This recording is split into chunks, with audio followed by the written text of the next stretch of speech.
everybody. We will get started as people are still just coming in the last couple of minutes. So good morning and welcome to the Service and Creative Skills Australia webinar for the creative arts and culture today as part of National Careers Week. My name is Katrina Higham and I'm hosting this webinar from Chelsea Heights, which is in the southeast of Victoria, where the Bunurong people of the Kulin Nation are the traditional owners and custodians of the lands in which I reside here with my family. I'd like to recognise and celebrate the diversity of Indigenous people and their enduring cultures and connections to the lands and waters and spiritual identity through ceremonies, songlines, dance, art and living culture across Australia. Today and every day I pay my respects to the elders past, present and those emerging for the future, and extend that respect to all Aboriginal and Torres Strait Islander people here today. As a brief introduction, I'm the General Manager of Vet Engagement and Product Development at one of the largest jobs and skills councils, SaCSA. And we support the creative arts and culture, I'll get it right eventually, personal services, retail, tourism and hospitality sectors through vocational education and training initiatives to shape the current and emerging skills needs for the mentioned sectors. Today, I'm joined by some fabulous individuals who are going to be talking about their career journey and their pathways within the creative arts and culture industries.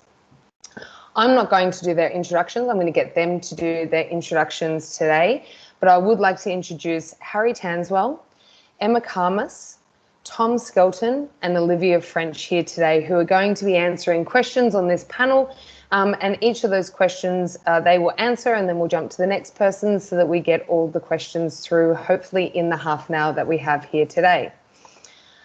So I would love to start with Harry. I'm going to ask Harry to jump off mute if possible, please, and do a little bit of an introduction to yourself, Harry.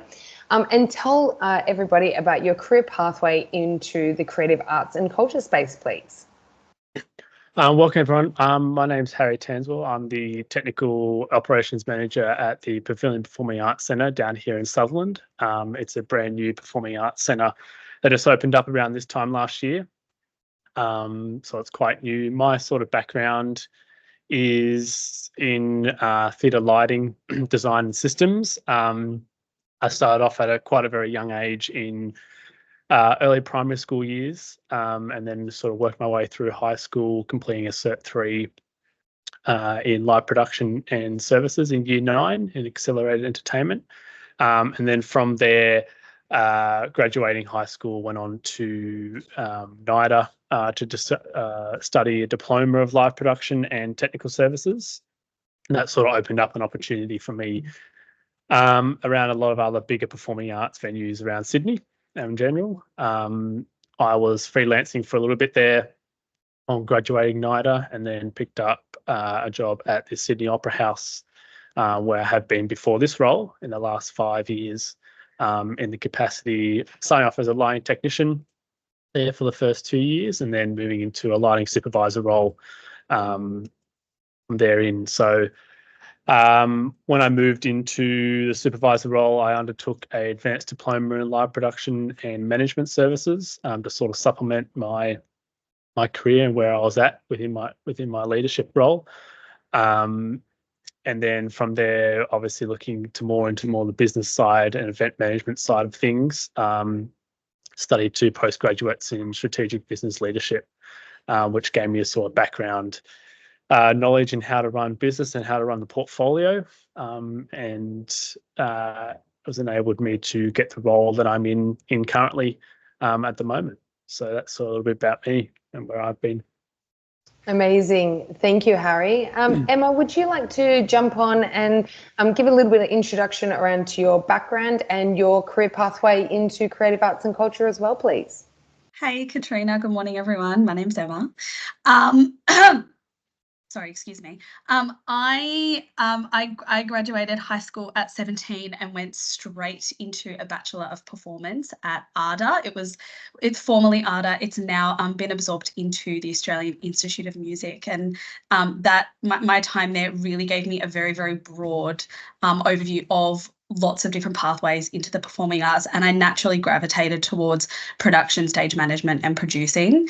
I really sort of utilised the work experience and the work placement final part of that degree, and I cornered one of the guest lecturers at the end of a lecture and did my work placement at Monkey Bar Theatre Company, and I really felt like I had found my people and found, my place, and I very much followed that relationship, and I started ushering at the theatre that they had, and I just went from there, and I really realised that the performing arts sector could sustain me completely. I didn't need to look elsewhere for employment. I could very much, even if it was box office, I sort of started teaching myself different ticketing systems, and no matter what it was, I could stay there. So I very much did.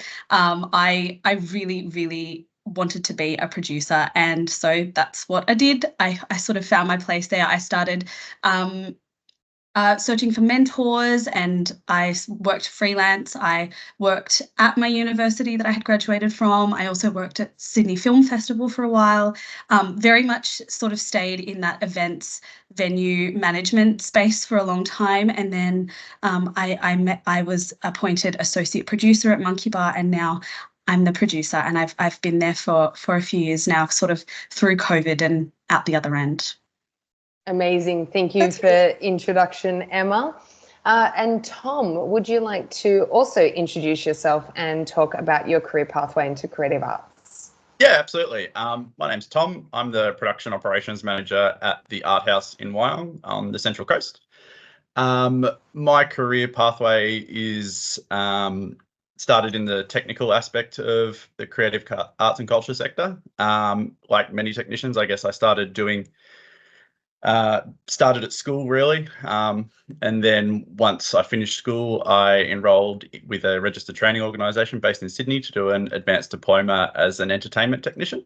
At the same time, I was basically taking any work I could get with any of the large sort of production companies around Sydney, just getting exposed to as many possible different things as I could, which ultimately kind of lead me to have a bit of an epiphany moment where I kind of changed what I thought I'd be doing a whole bunch of times. I thought I'd be like a great audio engineer, and realized that maybe I don't like audio so much and I should go do some lighting things, and started doing that, and then got involved in the kind of video and vision side of things and jumped into that. So I ended up as a touring production manager or vision director for a lot of international touring acts around Australia, Asia Pacific and Europe for a fair bit. So I got some great exposure and experiences with doing stuff like that. I've been to lots of different places all over the world doing that kind of thing. Then, yeah, basically I got a little bit sick of traveling a lot. So I kind of decided I was going to settle down in one location. And being from the Central Coast originally, the Art House here opened as a performing arts centre about 6 years ago. And I jumped in on the ground level there and have been here ever since. So, yeah, that's kind of been my pathway. Amazing. Thank you. I can't wait to ask you the question about advice you would give to people coming into the industry with your eclectic background as well. And Olivia, would you like to do an introduction to yourself, or to everybody, about yourself and your career pathway into the creative arts, please? Hi, yes. Hi, my name's Olivia. I'm a staging technician at the Queensland Performing Arts Centre in Brisbane. So I got into the industry because last February I started a traineeship through QPAC to get a Certificate 3 in live production and technical services. So worked full-time for a year, finished that in February, and then got a full-time position as a staging technician. So the traineeship was run through the Arts Centre Melbourne as the RTO. So, yeah. Amazing. Thank you. So Harry, I'm going to jump back to you, and I want to talk to you a little bit more detail now about your study pathway through VET, where you started, how you got into it, and a little bit about your pathway, please. Yeah, so I started off with accelerated entertainment in year 9, being a course that's only offered in year 11 and 12 at my school. But one of my music teachers saw my passion at the time. I was audio. I had a bit music background, and just enrolled me into starting in year 9. In year 9, 10 is part-time. So I started doing the Cert 3 over a 4-year period, essentially from year 9 through to year 12, and then completing it as a HSC in year 12. From there, I got accepted into NIDA, National Institute of Dramatic Arts, for the Diploma of Live Production and Technical Services, which by that time it was the third year that they've ran that new diploma course at NIDA.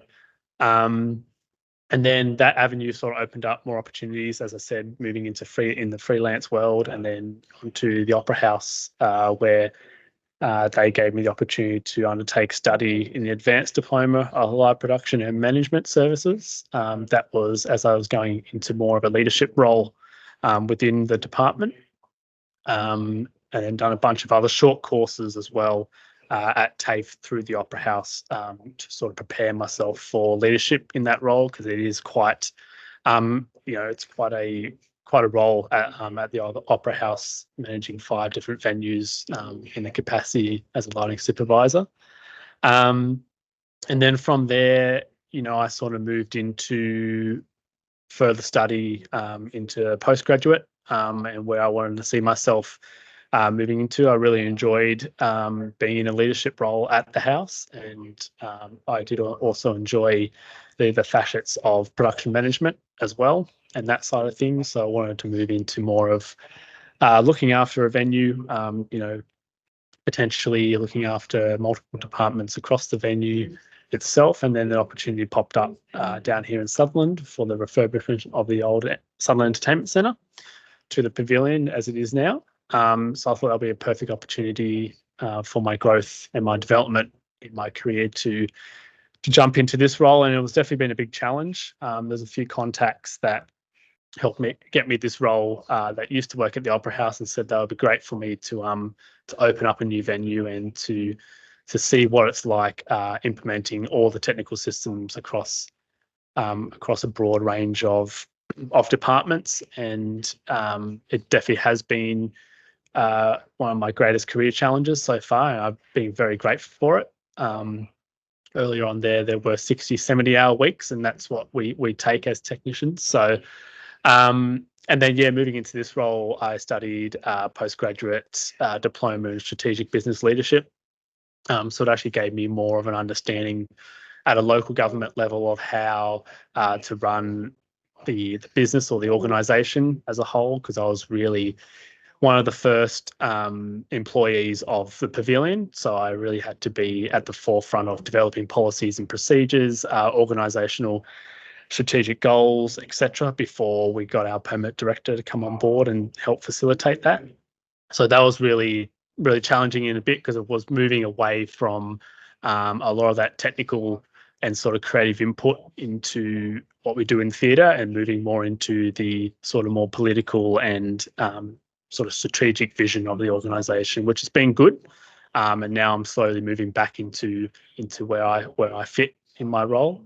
And then also recently enrolled into Advanced Diploma of Illumination Engineering at the Engineering Institute of Technology in WA, to understand a little bit more about built environment architectural lighting design. So that's always been an interest of mine leaving college, and I just never had the opportunity to sit down and put my head into that space. So that's also been good, and I'm glad the pavilion's given me the opportunity to do that. That's an amazing study pathway, starting at year 9 and then going through it and then coming back, going into a postgraduate, coming back into an advanced diploma. That lifelong learning, Harry, it's like you are the perfect case study for something like that. So what advice would you give to someone wanting to enter into the industry? Like if they're maybe not in the year 9 and 10, they may be a little bit older, like what would be the pathway that you would recommend to somebody? Definitely starting off with the trade certificate of the Cert 3 or Cert 4. There's a lot of opportunities out there now. I know the Opera House is doing it, of traineeships as well, which is really good. Somewhere like Sydney Opera House will give you that broad range of training across all departments. So you don't actually have to specialise in one particular department earlier on. I think that's been the biggest thing for me. Going into the NIDA course, I really actually focused on lighting and lighting design. But from there, there's obviously, in the smaller outer regional venues of Sydney, we require multi-skilled technicians. So, technicians that can work across a range of different departments, who can jump on lighting, who can jump on counterweight flies, someone that can jump on and mix a basic band for audio. That's sort of what we look for. And then obviously when you move to larger organizations and go on tour, musical theatre, you are put into different departments, but you do become very valuable if you understand all facets of what we do. But yeah, definitely a traineeship now. I don't think it was offered at many places when I was starting in year 9, but now it's definitely been a good initiative from those bigger organisations to get a foot in the door, definitely. Amazing. Thank you so much. Emma, do you want to talk about your specific study pathway, and obviously the same question as well is advice to getting into the industry and what you would recommend now knowing the experience that you have?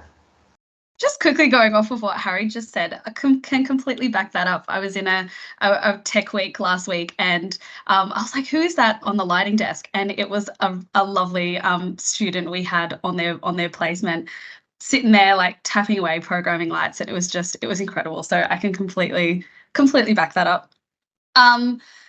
Study pathway and advice. I guess I learnt a lot of what I do on the job. So definitely if you can try and do as much as you can. That was how I learnt best. I was very, very young when I joined this industry. I couldn't go to the pub with anyone up, I was so young. So definitely trying to learn as much as you can on the job, I would say is something that was really, really helpful. Can completely attest to any kind of work experience, work placement, traineeships, any opportunity. This is such a small industry. Even like no matter what sector you're in, this is such a small industry. Everyone knows everyone, so if you can get yourself into some sort of a work placement, work experience, traineeship, really kind of getting your foot in the door to find your people and to find, then what you're passionate about. I really started to sort of settle in and not have so much imposter syndrome and things, and, back myself. And once I had found my people and found what I was passionate about, and then I could just, relax a bit more and can completely take everything in.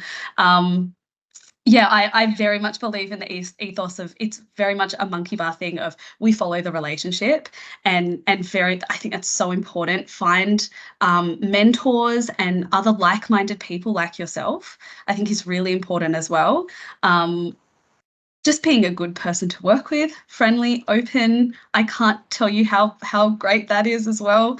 And being really open to the opportunities, I think, is really important, but definitely having some sort of a work experience behind you. I really recommend also not letting that prescribe your entire experience. Once it finishes, very much stay connected with people, stay connected, because everyone knows everyone. Everyone's talking about new opportunities coming up.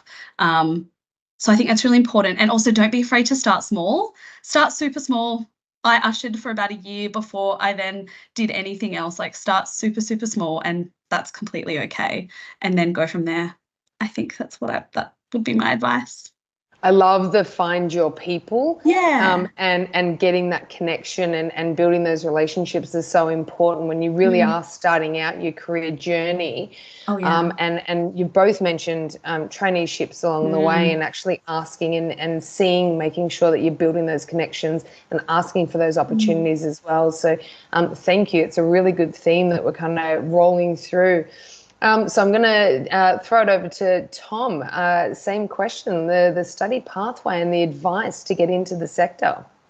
Yeah, well, as I kind of touched on before, my study pathway was pretty much centered around the formal training I received through an advanced diploma as an entertainment technician. But I would say that I have continued my training and simultaneously was taking like doing a lot of different tickets. So like all your rigging tickets, you're working at heights, EWP, all those kinds of tickets that are really kind of, I guess, simple to get at times, but hold you in good stead for things that you'll come across in your career.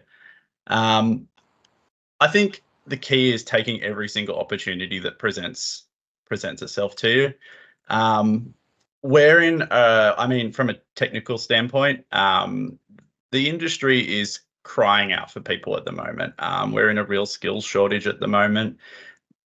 Companies out there are willing to invest significant money into juniors, and I mean that in the sense of training them up, getting those tickets for you, helping you study through. There's some major companies, production companies around Sydney, across the country, that need technicians, and they're willing to take those people who are freshly graduated, are still studying, and support them through that. Align yourself with companies like that, and get them to expose you to as many different things as humanly possible. I think I did that in my career. I took pretty much every single opportunity I could. I did all the jobs that nobody wanted to do. Sweep this, cut these gels, coil this 300-meter long cable into this bin.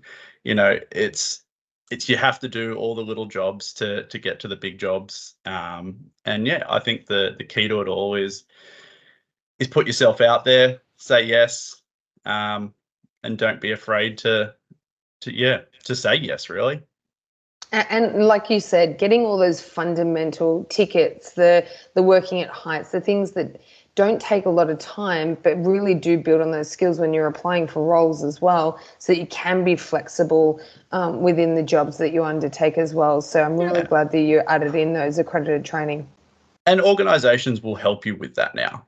Like, it's in their interests to do that. It's for a massive production company or a theatre company to send you on a one-day course to do your working at heights, and the cost associated with that a lot of the time is hugely beneficial to them. So and you can only be exposed to those situations by putting yourself into them. So yeah, absolutely. Thank you so much, Tom. And Olivia, would you like to talk about your specific study pathway and advice to people wanting to enter the industry? Hi, yes. So the specific pathway is something that a few of you have been mentioning, the Certificate 3 in Technical Production and Live Services. So I did that last year, and it really encompasses a lot of the skills and knowledge that you need to get a good foot in the industry. I'm still quite new to the industry. Like last February was my first time working in the arts. So I was able to get, working at heights, EWP tickets. You learn on the job. So there's a bit of classroom learning, but most of it is pretty much just learning on the job. And I think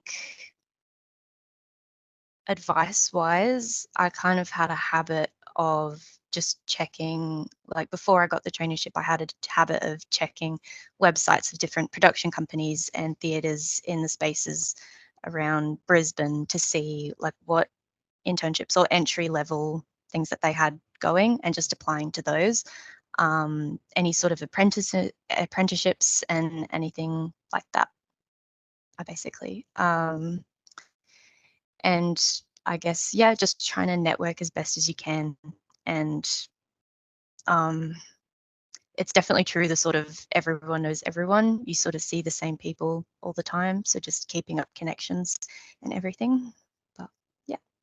Amazing. So again, the theme of building that relationship, and we keep talking about the traineeships, getting yourself out there, getting yourself involved, and really starting to build those. Like I said before, I love Emma saying, find your people. Yeah, 100%. We've got about 5 minutes to go. So I'm going to circle back to Harry, and we have really started talking about the skills and the type of traineeships and involvement to get into the industry. Is there any other pieces of advice, Harry, that you think would be vital to somebody getting into the industry? Any last comments? Yeah, it just really comes down to the networking, like getting a foot in the door. It's about sort of, just reaching out to companies. For us, for instance, we've had plenty of people reach out from the Sutherland Shire in roles of ushering, front of house, and don't be afraid, as Emma was saying, to start in those roles. We have guys that work here back of house that also do front of house ushering as well. So it's really good to, once you're in the venue and you're interested in, you're being a front of house manager, for instance, or a duty manager front of house, and you want to transition into the back of house sort of roles, there's always opportunities in the smaller regional venues to do that. And I think that's the best place to start. We had a bunch of TAFE students come through yesterday to do a bit of an industry day, and discussing with them the best opportunities to start is volunteering, or obviously starting off in ushering, front of house, getting to know the back of house operations, who works in back of house, talking to the technicians of where they started, and then getting on a few shifts back of house. And then that's sort of how you build up that confidence and eagerness to go further. And then once you do that, that opens up opportunities to go to much larger organizations, like, the inner city venues, City Recital Hall, Sydney Opera House, and then even, as Tom's mentioning, is to go on tour. And that, again, that sort of jumps into when you are exposed in those larger organizations, people that are on tour and come through those venues definitely pick up on who's working and who they can next pick, really. One of the questions that's just come through from Rebecca is, do you think the industry is open to mature age entrants who want to transition out of management and trade jobs due to the change in values? Do you have any sort of feedback or knowledge around that? Yeah, I think definitely, someone that wants to come out of management has such an integral skill set when it comes to moving into the back of house areas, for instance, and just leading a team on the stage as well. So those management skills are transferable, and it's vice versa. Someone that works in trade can move across to management when they feel comfortable and they have that, that leadership background. And it's just about, you don't necessarily have to have a formal qualification at that point. If you're coming in as a mature entrant, you probably do have a backing in management, or you do have a Bachelor of Business or something similar. And if you're eager to know and understand more of what, what the technicians do in the technical trade, then you probably are already open and understand a lot of that workflow anyway. So definitely is, and I think it's just about reaching out again to those venues and saying, yep, this is my background, and I'm looking to actually make that transition. Yeah, amazing. Thank you, Harry.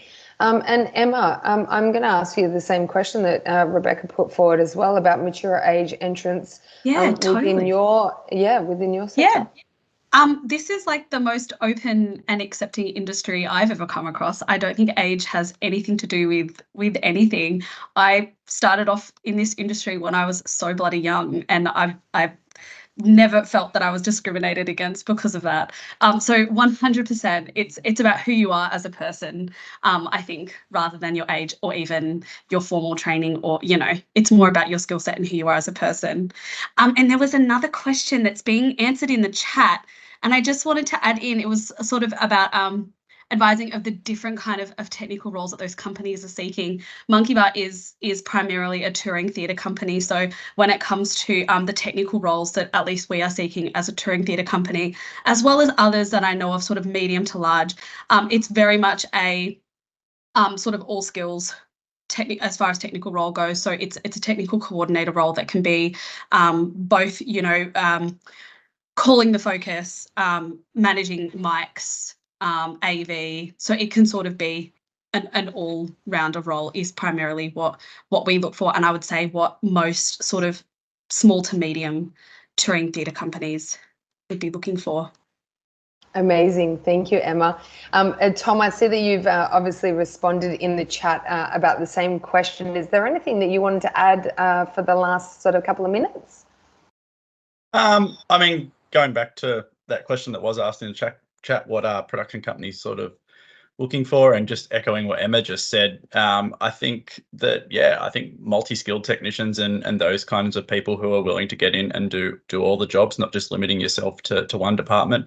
I know as a regional theatre here, that, and Harry said exactly the same thing before, it is something that is borderline absolute mandatory, like prerequisite for us, is that we very rarely departmentalize into particular skills. It's just not feasible for us to do. And going back to what I was saying before, I thought I was going to start out as an audio technician. I ended up being a lighting technician for a bit, then I went into video. I mean, because I did that, I have a really, really good understanding of what all those departments require, what's involved with it, and I guess an appreciation and respect to what they need. So I'm not always just focused on, the one thing that I need out of it. I think some of the skills that are kind of vital to what we need in the creative arts sector is that I think with the changing sort of like technology, I think shows are becoming more and more technically complex. I think that there's a real crossover now between kind of the artistic part of creating a show and the technical aspects of it. I think that future technicians, and I'm just putting purely a technical hat on here, are going to kind of cross over just from not necessarily just doing the tech, is kind of being a creative as well. So I think that there's a lot of opportunity in our sector as things continue to change, and I think just staying on top of those changes, again from a technical perspective, staying on what's current, staying on, knowing what's the new thing, where the industry's heading. And you can do that goes back to, everyone's talking about networking. It's, it's such a small industry. You got to stay in with everybody. It's amazing how many times you meet someone and then in 5 years down the track you come across them again. And it's not always just, theatre's this little part and touring production's this little part. We all cross over. So there's a lot there. Amazing. Thank you so much. And Olivia, any final thoughts or advice around skills being vital to what you're doing going forward? So I also wanted to add on to what everyone's been saying as well, because I work in quite a large centre. We have 4 venues. We're currently building a 5th one. We definitely just sort of work in our own departments. So I specialised in staging and I work in staging. But at the same time, at the start of my traineeship, so there were 2 of us trainees spent a couple weeks in each department, just because it's good to, even if you're only going to be specialising in one department, it's good to have an idea of what the other departments are doing, because there's a definite sense of teamwork that you need throughout. Like, you're always liaising between different departments, and it's always good to know what say like the LX team, the lighting team is doing, or the AV team is doing. It's good information to have. And in terms of switching from like a trade job into, say, theatre, one of the things that I recall that my training manager mentioned, that one of the things that stood out in my initial interview was that I had experience working as a trade assistant. There's a lot of crossover in that regard. So if you're wanting to jump industries from like a trade job into theatre, there's definitely a lot of crossover there. I think one of the main skills that always sort of jumps out to me is just teamwork. There's always a lot of teamwork going on behind the scenes, backstage. So that's definitely a good skill to have. Amazing. Thank you so much. And I love that you talked about having a trade before and actually moving in, and communication skills are so vital in building those relationships. And obviously down the track, you always end up seeing the same people because industries are very, very small. We're a couple of minutes over, so I just want to say a massive thank you to everybody that has come today. Harry, Emma, Tom and Olivia, thank you so much for your time and your insights into your industry sectors and your pathways through. We really appreciate your time, and thank you to everybody that was on the call today, and have a lovely day and stay warm, and we'll see you soon. Have a great afternoon. Bye.